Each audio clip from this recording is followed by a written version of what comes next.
Hi friends, happy Sunday. Sunday ആയിട്ട് എന്താ പരിപാടി?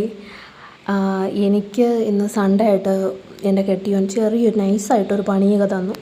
അതായത് ചേട്ടൻ്റെ കൂട്ടുകാരൻ്റെ അമ്മ മരിച്ചിട്ടുണ്ടായിരുന്നു. അപ്പോൾ അമ്മാരിപ്പിന് പോയിട്ട് ഞങ്ങൾ തിരിച്ചു വന്നിട്ട് എന്നെ മീൻ വാങ്ങാൻ ചന്തയിൽ കൊണ്ടുവന്ന് കളഞ്ഞിട്ട് ചേട്ടൻ നേരെ വിട്ടങ്ങ് പോയി, നേരെ മുങ്ങിക്കളഞ്ഞു. ഞായറാഴ്ച പിടിച്ചാൽ കിട്ടത്തില്ല ആളിനെ. അപ്പോൾ മീനൊക്കെ വാങ്ങി തിരിച്ച് വീട്ടിലെത്തി. ഞണ്ടാണ് കേട്ടോ ഇന്നത്തെ സ്പെഷ്യൽ, ഞണ്ടാണ്.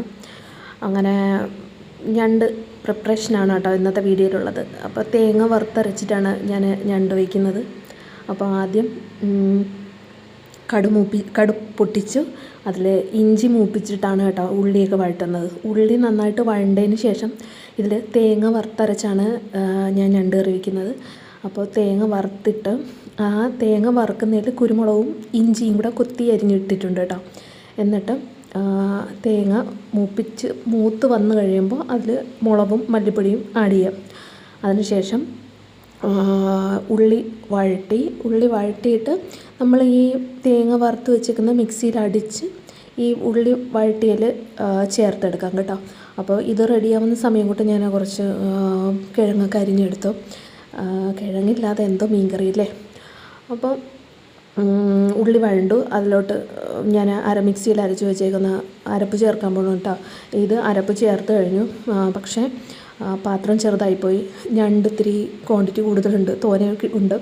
അപ്പോൾ അതുകൊണ്ട് പാത്രം മാറ്റി വേറൊരു പാത്രത്തിലോട്ടാക്കി. പിന്നെ ഓപ്ഷനാണ്, നിങ്ങൾക്ക് വേണമെങ്കിൽ ചേർക്കാവുന്നേ ഉള്ളൂ. പക്ഷെ ചേർത്ത് കഴിഞ്ഞാൽ നല്ല ടേസ്റ്റ് ആയിരിക്കും തേങ്ങാപ്പാൽ. അപ്പം ഞാൻ തേങ്ങ വറുത്തരച്ചത് ലേശം മാത്രമേ വറുത്തരച്ച് ചേർക്കാറുള്ളൂ. പിന്നെ തേങ്ങാപ്പാലും കൂടെ ചേർത്ത് കൊടുക്കുമ്പോൾ കറിക്ക് കുറച്ചുകൂടെ കൊഴുപ്പും കിട്ടും, ടേസ്റ്റും കിട്ടും. കറിക്ക് കൊഴുപ്പ് കിട്ടും എന്ന് പറയുമ്പോൾ നിങ്ങളിനി ഏതർത്ഥത്തിൽ എടുക്കുമെന്ന് അറിയത്തില്ല. ഞാൻ കറിക്ക് കൊഴുപ്പ് കിട്ടുമെന്ന് പറഞ്ഞിട്ട് കുറച്ച് തിക്കായിരിക്കും, കുറച്ച് കട്ടിയായിട്ടിരിക്കും എന്നുള്ള അർത്ഥത്തിലാണ് കേട്ടോ അങ്ങനെ പറഞ്ഞത്. അപ്പോൾ എൻ്റെ ഇന്നത്തെ കപ്പയും ഞണ്ട് കറി റെഡി ആയിട്ടുണ്ട്. അപ്പോൾ സമയം 1:30 ആവാൻ പോകുന്നു. എല്ലാവരും വരൂ, നമുക്ക് കഴിക്കാം. ആരും കമ്പയർ വിടല്ലേ. ഇനി ഞായറാഴ്ചയായിട്ട് വയറിന് പണി കിട്ടി ഞാനിവിടെ